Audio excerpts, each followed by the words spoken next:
Bonjour mesdames et messieurs, bienvenue à une nouvelle version de notre macroscope mensuel.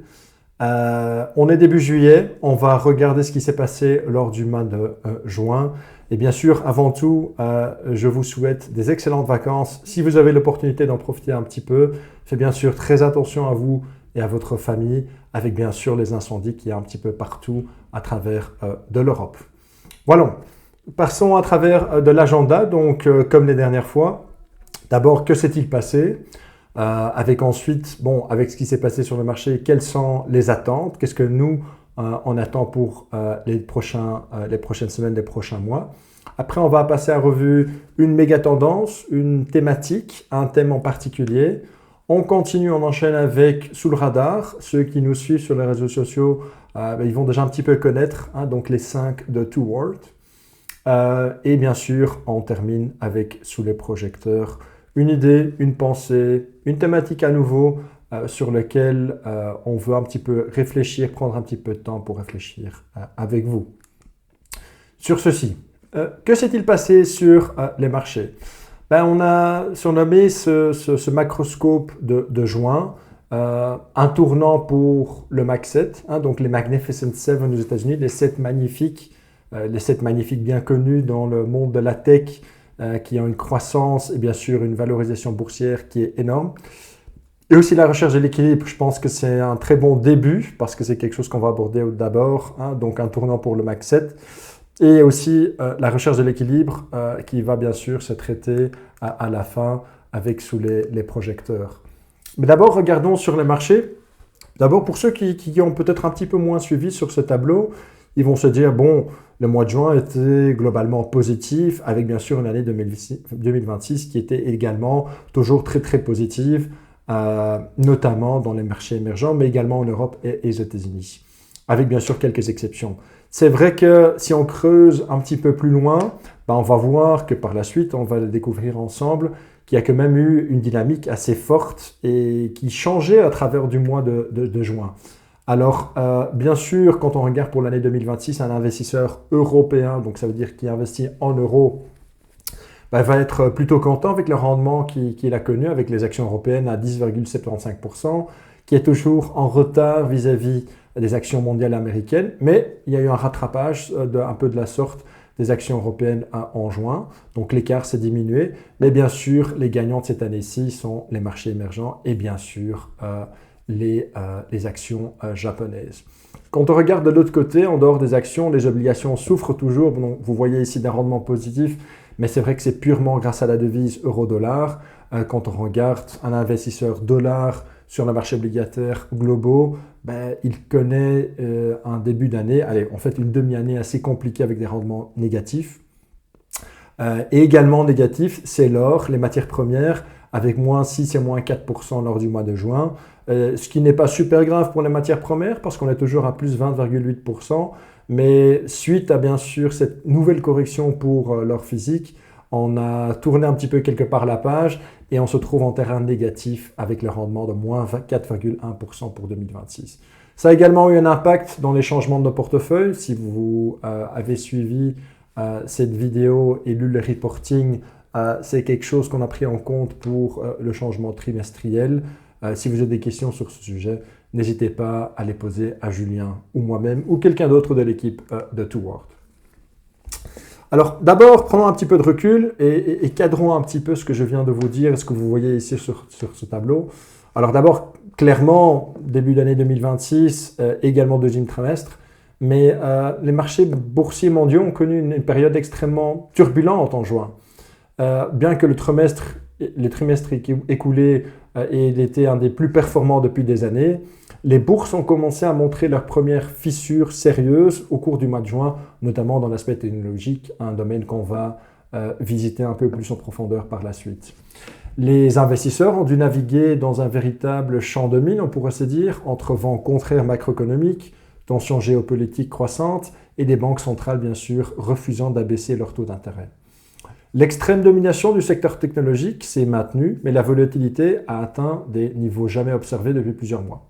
Wall Street a atteint des records, mais la hausse portée par la tech montre des signes de fragilité. En Europe, la dynamique était sensiblement différente. Alors que Wall Street était porté par l'euphorie autour de la technologie, les indices européens ont subi la pression d'une dure réalité macroéconomique. L'inflation dans la zone euro est montée à 2,8%, notamment en raison d'un blocage temporaire du détroit d'Ormuz, comme vous le savez probablement. En Asie, par contre, les performances sont restées très contrastées, notamment entre le Japon et par exemple la Chine, juste pour prendre deux exemples. On voit ici sur le graphique une description ou en fait un comparatif entre ces 7 magnifiques versus le S&P 500 sans ces 7 magnifiques, donc ce Mag 7. Il y a 3 différentes couleurs sur ce graphique. Mais commençons d'abord avec la couleur de base, et ça c'est des rendements en dollars jusqu'à fin juin. C'est la couleur bleue. C'est l'indice américain, probablement bien connu par certains d'entre vous, le S&P 500, qui a connu une correction lors du mois de mars, a rebondi suite en avril et en mois d'avril et en mai, avec ensuite une stabilisation, voire une légère correction au mois de juin pour finalement terminer à 7,4% à fin juin. Souvent, les gens se disent, OK, une énorme concentration dans cet indice, suite bien sûr aux 7 magnifiques, mais je dirais plutôt ce que vous voyez ici, c'est bien sûr la performance de ce Mag 7, c'est la ligne verte.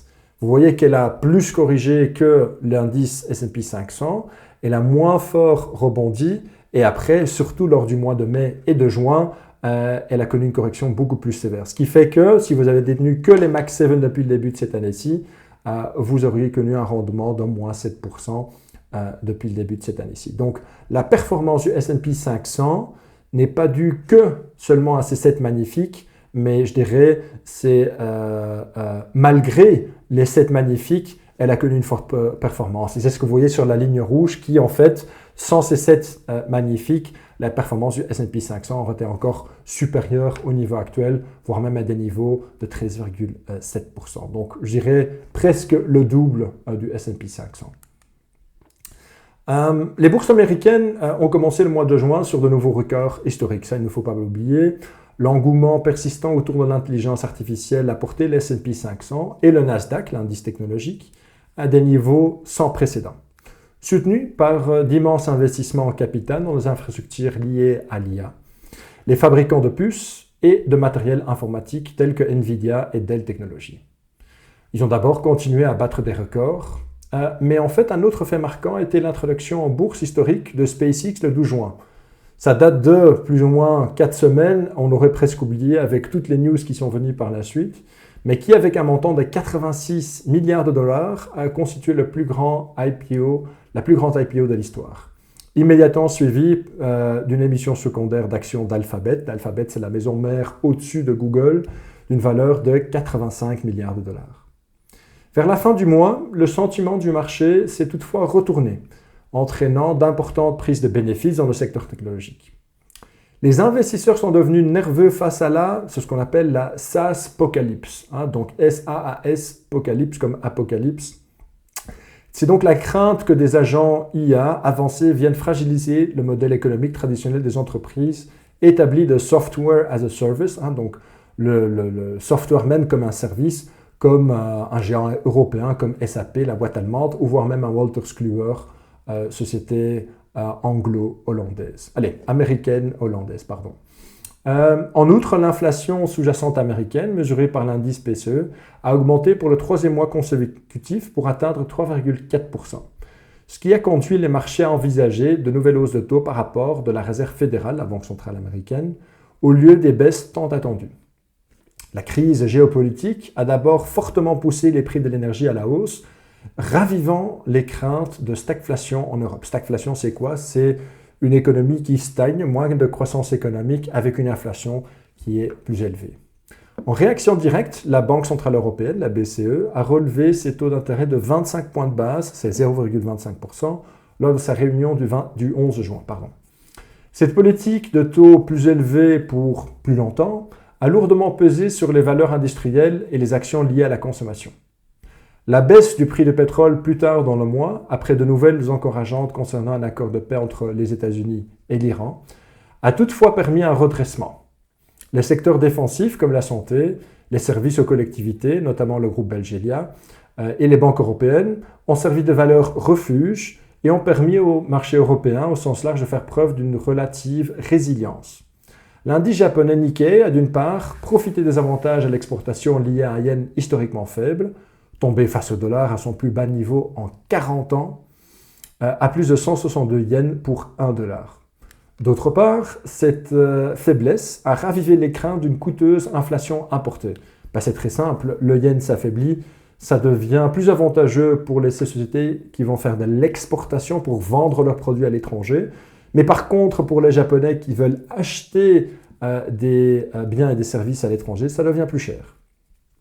En Chine, la reprise est restée fragile. Les mesures de relance prises par le gouvernement en faveur du secteur immobilier se sont révélées insuffisantes pour redresser durablement la confiance des consommateurs, ce qui a entraîné une attitude prudente sur les bourses de Hong Kong et de Shanghai. Changement des caps, obligations d'État, on l'a déjà mentionné rapidement sur le slide précédent. On a connu pour la première fois depuis très longtemps une hausse des taux des différentes banques centrales à travers du monde, pas seulement en Europe, mais également au Japon avec une hausse de 0,25%. Quand on regarde les taux des obligations d'État, on parle toujours avec des taux qui sont plus attractifs, beaucoup de personnes qui parlent des taux qui augmentent. C'est vrai que si on se compare à 2020-2022, on connaît toujours des taux des obligations d'État. Ici, ce sont des obligations d'État des États-Unis, de la zone européenne, du Royaume-Uni et du Japon qui sont en augmentation. Et des taux qui, par exemple, pour les États-Unis et le Royaume-Uni, il faut revenir en 2008-2009, ça fait déjà presque 10 ans pour connaître les mêmes niveaux. Donc oui, ça peut être attractif pour un investisseur obligataire qui investit aujourd'hui, mais si vous auriez investi l'année passée ou au début de cette année-ci, vous seriez en territoire fortement négatif, n'oubliez pas. Et c'est un point qui revient également à la fin de ce macroscope, donc et encore un petit peu plus de patience avant qu'on le discute plus en profondeur. Alors quand on regarde les obligations et les banques centrales, souvent très fortement liées l'une à l'autre, juin 2026 a été le mois au cours duquel les banques centrales du monde entier ont profondément revu leur stratégie. Alors qu'au début de l'année, les analystes tablaient sur une période d'assouplissement durable, le mois de juin a montré exactement l'inverse. Sous l'effet de la hausse de l'inflation provoquée par la crise iranienne, la BCE a annoncé à l'unanimité une hausse des taux de 25 points de base. C'était la première fois depuis septembre 2023 que la BCE relevait ses taux après une longue pause durant laquelle ils étaient restés stables. La Fed, la Banque centrale américaine, a toutefois décidé à l'unanimité de maintenir ses taux inchangés, donc dans une fourchette de 3,5 à 3,75%. Ce qui a toutefois rendu la réunion mémorable, c'est le changement de ton dans ses communications. Le tout nouveau président Kevin Warsh a immédiatement lancé une réorganisation en profondeur. Notamment, la Banque centrale souhaite désormais rendre sa politique monétaire entièrement dépendante des données macroéconomiques entrantes et renforcer sa forward guidance. Donc en fait, avant ce qui se passait, c'est que la Banque centrale américaine, elle donnait toujours une indication sur la trajectoire des taux d'intérêt. Cet dernier élément, en fait, il a été complètement supprimé et purement la Banque centrale américaine va maintenant communiquer sur l'état actuel et s'il y a une hausse ou pas. Mais ils ne vont jamais dire dans 3 mois probablement il y aura une hausse ou non.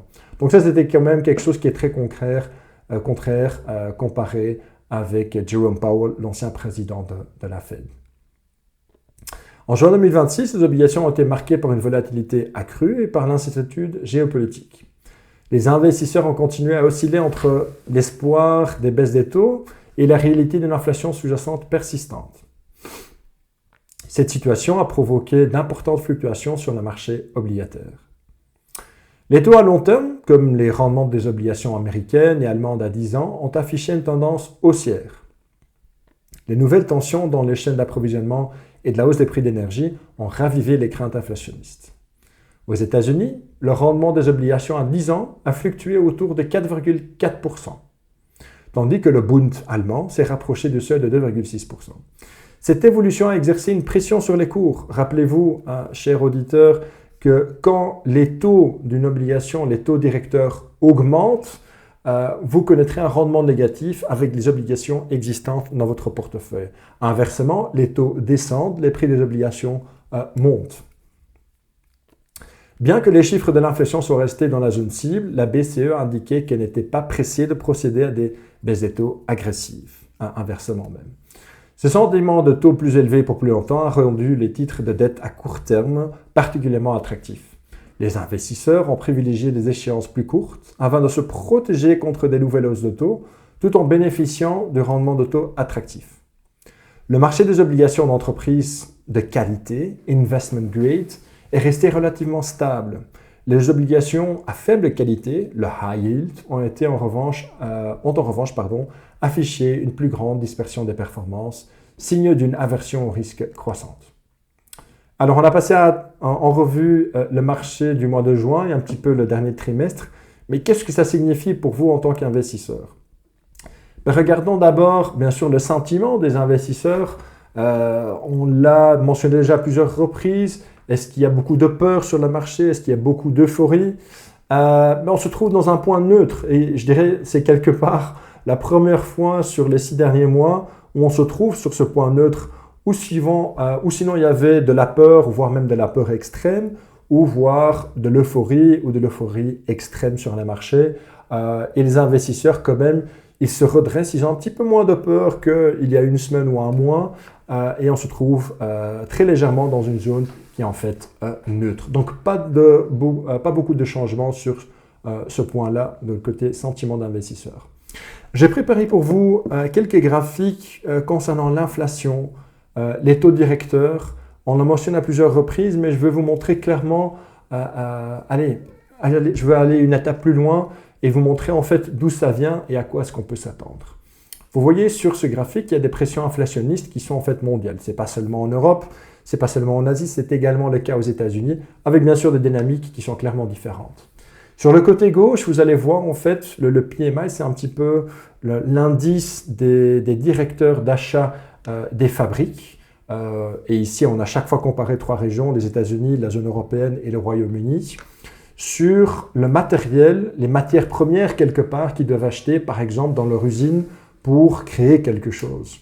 Et de l'autre côté, le côté droit, on va regarder, qu'est-ce qui est également un frais élevé pour les employeurs? Ce sont bien sûr les salaires. Les salaires existants, mais également les salaires des nouveaux employés qui doivent être embauchés. Et on voit qu'en fait, sur les dernières années, c'est vrai que ça monte, ça descend légèrement, l'inflation, elle vient surtout du prix de ces matières premières, donc de l'achat quelque part des matières qui sont nécessaires pour la production. Et de l'autre côté, pour la première fois depuis quand même très très longtemps, et c'est notamment le cas au Royaume-Uni, mais également en zone européenne et aux États-Unis, c'est qu'il n'y a pas vraiment une pression inflationniste qui vient des salaires. On se trouve dans une région qui est en dessous de 50. Qu'est-ce que ça veut dire? C'est qu'en fait, c'est plutôt quelque part une zone négative. Ça veut dire que, point positif pour les entreprises, le coût des salaires moyens, il n'y a pas toujours une indexation à travers du monde entier, voire même en Europe, comme on le connaît ici en Belgique, mais la pression des salaires diminue, voire même elle est négative. Donc ça va coûter moins cher aux entreprises de payer des salaires, mais ça va coûter beaucoup plus cher pour payer les matières premières. Et c'est de là surtout où vient cette inflation. Les salaires, est-ce que c'est déjà un premier signe du changement fondamental des économies suite à l'intelligence artificielle? Peut-être, ou déjà probablement en partie, mais c'est un peu trop tôt pour donner des conclusions radicales ou structurelles. Il faudra surveiller ça de plus près. On parle de l'inflation existante, mais quand on va regarder les prévisions des inflations, bien sûr les taux d'intérêt, sur le côté gauche, on va regarder les swaps. Qu'est-ce que ça veut dire concrètement? C'est ce que les marchés attendent d'inflation pour à nouveau ces 3 mêmes régions, les États-Unis, la zone européenne et le Royaume-Uni. Le Royaume-Uni en bleu, zone européenne en vert et en gris le marché américain. Et on voit que pour la zone européenne notamment, on était toujours dans une zone qui était proche, voire légèrement en dessous des 2%. Et là, clairement, on a franchi le cap. Et ici, ce sont des données à fin juin. Donc, clairement, ce départ ou ce relancement dans ce conflit au Moyen-Orient entre l'Iran et les États-Unis va faire de sorte que, quelque part, le PIB va un petit peu remonter vers la hausse pour l'inflation.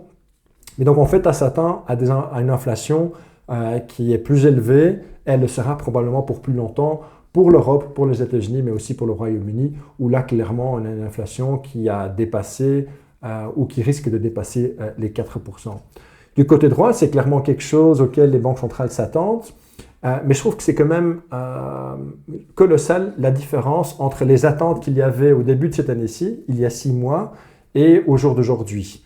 C'est ce que vous voyez pour ces différentes régions, les États-Unis, la zone européenne, le Royaume-Uni, la Suisse et le Japon. La seule région, le seul pays au monde entier où en fait les attentes du début d'année avec ce qui va probablement se concrétiser, c'est le Japon. Toutes les autres régions s'attendaient à une baisse des taux d'intérêt, mais en fait maintenant on s'attend à une hausse des taux d'intérêt. Et en fait, ce que vous voyez en bleu foncé, c'est en fait qu'est-ce qui s'est déjà passé. La Banque centrale européenne et la Banque du Japon, en bleu foncé, ont déjà augmenté légèrement les taux, mais on s'attend encore pour 2026 à une légère augmentation supplémentaire. Même chose pour les États-Unis, mais cette augmentation, elle doit encore venir. On se rapproche du 21 juillet, la fête nationale belge.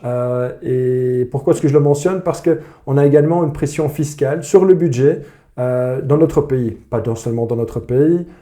Il y a beaucoup de pays à travers du monde entier, notamment en Europe, qui doivent investir, bien sûr, dans l'armement, dans la défense. Et quand on regarde un petit peu le lien entre cette pression fiscale et démographique, on voit en fait que, oui, clairement, les budgets ils sont un petit peu sous pression suite au vieillissement de la population. Ça, c'est pas quelque chose de nouveau, ce que je vous raconte ici, mais comme une très très grande différence entre les différents pays, même quand on regarde le monde développé. Donc le monde développé, c'est souvent quoi? C'est le Japon, les États-Unis, le Canada et l'Europe. Et quand on regarde notamment le Japon, on voit en fait la partie de la population qui est déjà âgée de plus de 65 ans, on pourrait se dire l'âge de la retraite, elle est déjà plus ou moins un tiers de la population et ça va encore augmenter au Japon.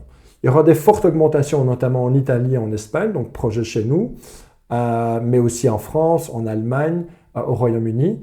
Mais les gens en fait sous-estiment quelque part, entre guillemets, la jeunesse relative de la population américaine. Au jour d'aujourd'hui, c'est plus ou moins 20%, un petit peu plus, ce qui est déjà notamment plus faible comparé par exemple au Japon, à l'Italie, la France et l'Allemagne. Mais aussi quand on compare en 2050, donc j'arrondis dans 25 ans, cette partie de la population elle sera toujours relativement, entre guillemets, faible. Elle sera de moins de 30%. Alors que pour tous les autres pays, elle sera d'un tiers, voire 40% et plus de la population. Même chose quand on va regarder le changement de la population. Le Japon, exemple notoire, où en fait il y a déjà une population qui est en recul. Et on voit en fait que la population âgée de plus de 65 ans, elle va encore augmenter. Mais la population quelque part active, les jeunes qui étudient encore, qui vont étudier, qui vont être actifs sur le marché, elle diminue fortement avec plus ou moins 25%. Et c'est également le cas en Espagne, en Italie, mais aussi en France et en Allemagne. Deux exceptions dans les marchés développés, à nouveau les États-Unis, mais aussi le Royaume-Uni. Alors oui, la population âgée de plus de 65 ans, elle va augmenter fortement, mais la population jeune, entre guillemets, va également augmenter. Et ça, il y a quand même un lien entre la croissance économique, le budget et bien sûr ce changement de population. Donc, allez, c'est très long terme, mais c'est bien de garder ça à l'esprit. On passe du très long terme vers le très court terme peut-être. On a les élections intermédiaires aux États-Unis, les midterm elections, les élections de mi-mandat aux États-Unis, très importantes pour le président américain Donald Trump, parce que pourquoi? Au jour d'aujourd'hui, les républicains, le président américain est un républicain, donc le parti du président contrôle la maison, donc le Congrès américain. Et le Congrès, c'est splitté en deux. Il y a le Sénat et il y a bien sûr la maison des représentants, qui sont tous les deux contrôlés par des républicains. Et on voit en fait notamment ce que vous voyez sur la partie gauche, c'est que pour l'américain moyen, depuis 2024, il y a déjà en fait une croissance de leurs revenus qui est plus faible que la croissance des dépenses. Ça ne veut pas dire, ça a l'air sur ce graphique, que les dépenses sont en fait négatives chaque mois, que chaque mois il faudra piocher dans ses épargnes pour couvrir les dépenses mensuelles. Mais c'est clair que c'est une pression sur la population américaine, sur le consommateur américain, ce qui fait que notamment Donald Trump a gagné les élections contre Joe Biden. Mais ça n'a pas vraiment changé, voire c'est devenu encore pire quand on compare au début de 2025, quand le président américain Trump est revenu au pouvoir. Ce qui fait en fait que très probablement la maison des représentants va tomber sous le contrôle démocrate, c'est ce que auquel s'attend en fait le marché. Le Sénat, c'est quand même différent.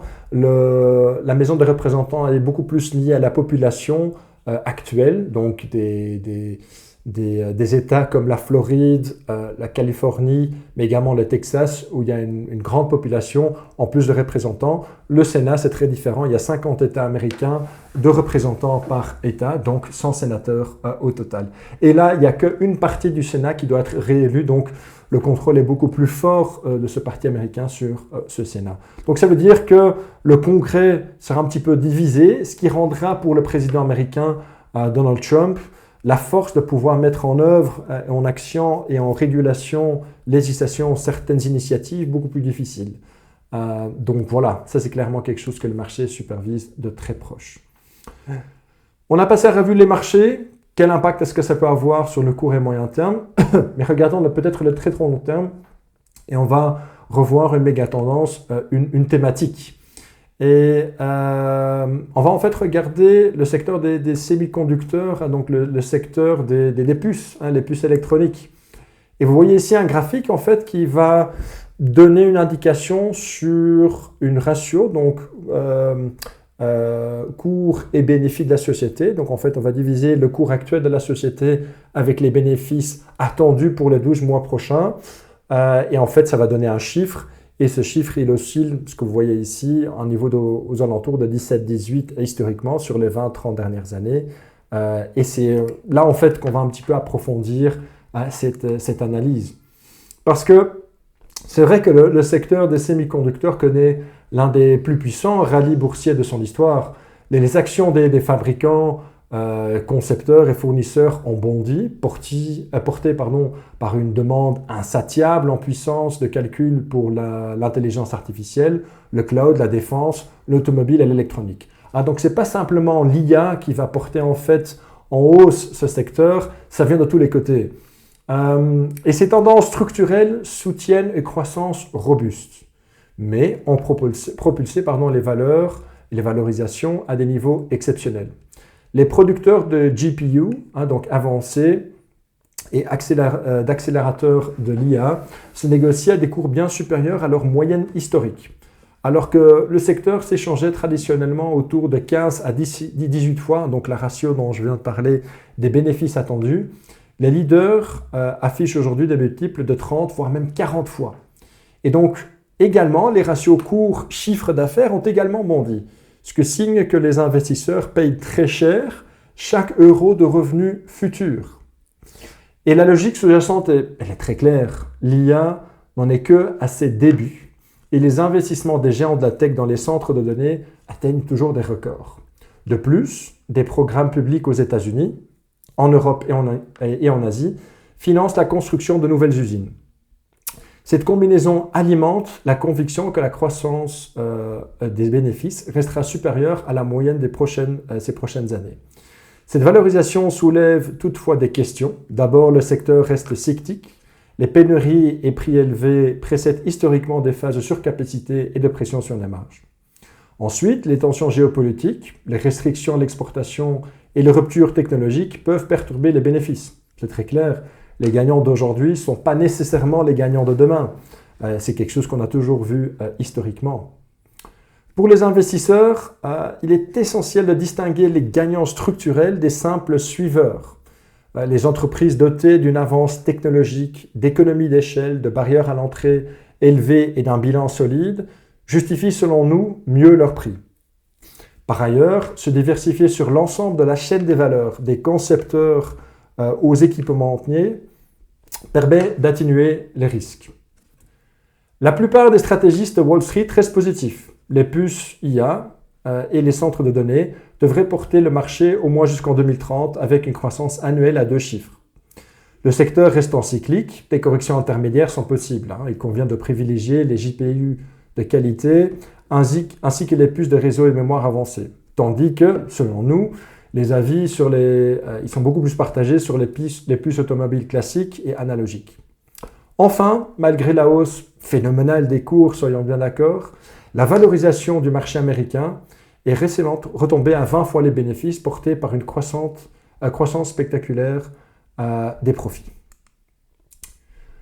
Passons au chapitre suivant, sous le radar. Et les 5 de Toward qui ne font pas la une, c'est quelque chose que vous pouvez suivre de façon hebdomadaire également sur les réseaux sociaux, notamment sur LinkedIn.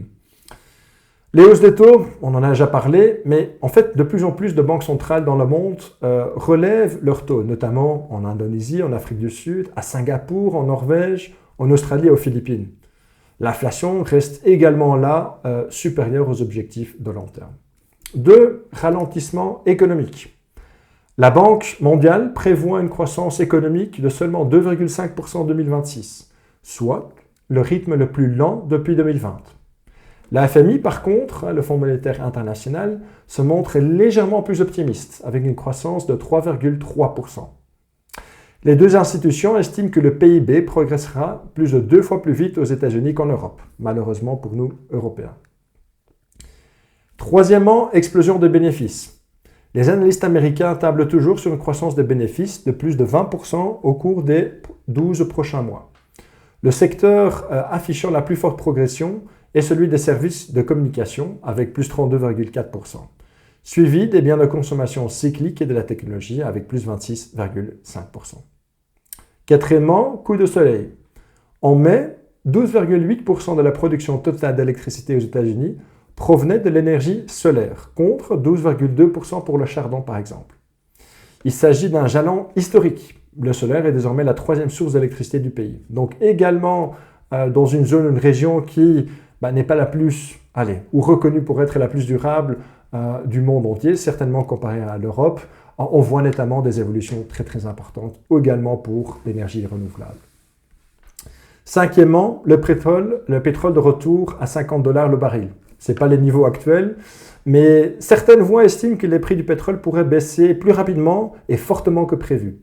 Les causes avancées sont un excédent d'offres croissant, une part d'influence de l'OPEP, c'est l'organisme en fait des pays producteurs les plus importants au monde du pétrole, et en fait des pays producteurs qui déterminent leur production en fonction de leurs besoins budgétaires et moins liés aux accords qu'ils peuvent avoir avec certaines organisations, ainsi que des réserves stratégiques qui atténuent les pics des prix comme on a connu au début du conflit Iran-Israël-États-Unis.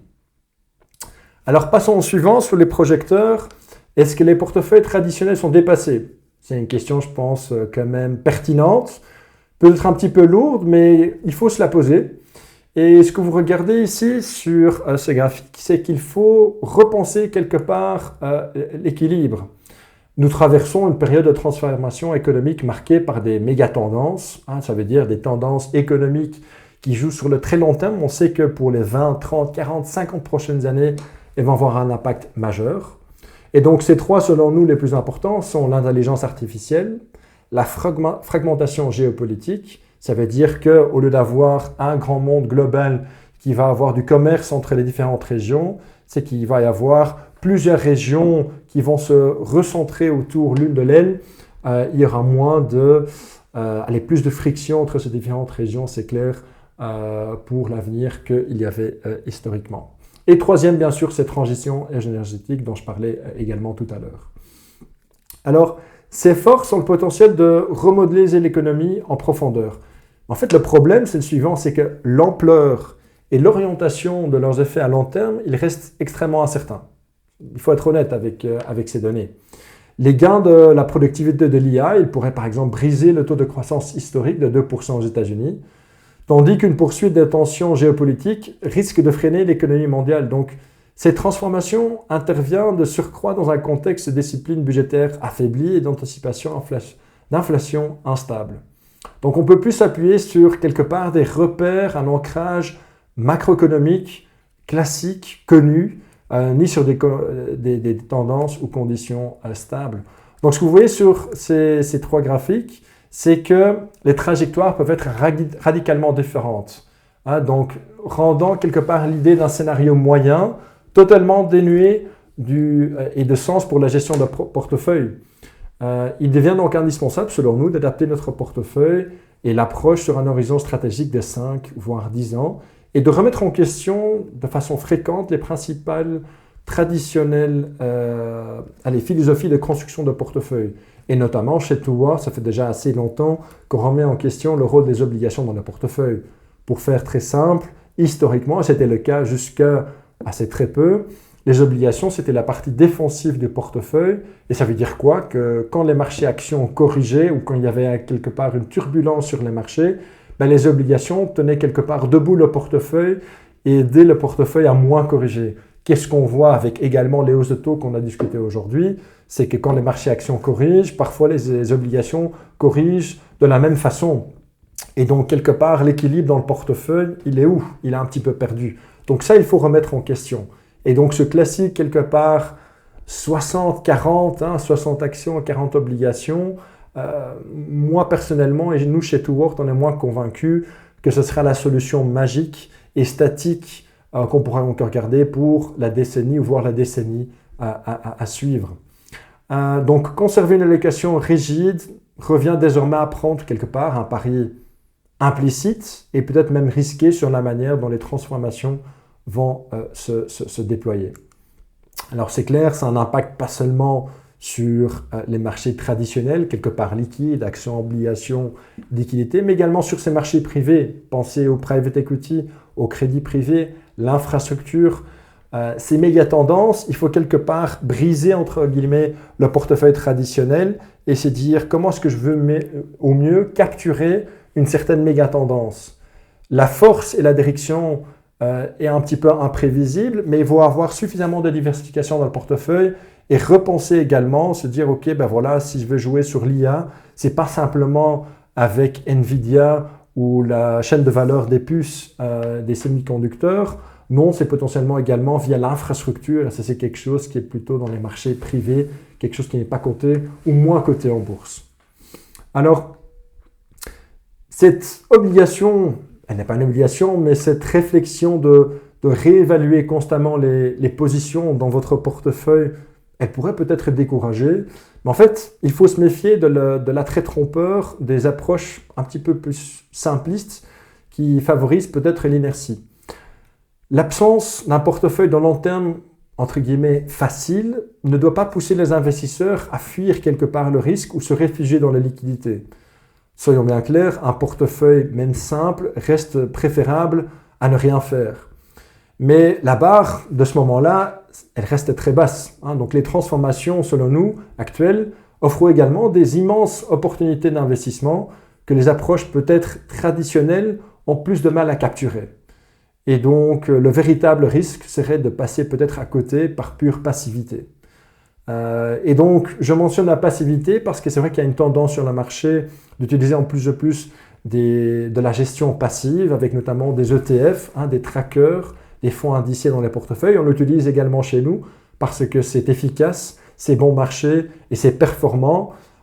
Mais simplement acheter 1, 2 ou 3 ETF et ne plus rien faire dans son portefeuille, selon nous, ça risque quelque part de vous coûter cher en opportunité. Donc de ce côté-là, si vous avez des questions sur le sujet, si vous voulez faire une analyse ensemble, n'hésitez pas à nous interroger sur le sujet, Julien Daco ou moi-même ou quelqu'un d'autre de l'équipe de Towort.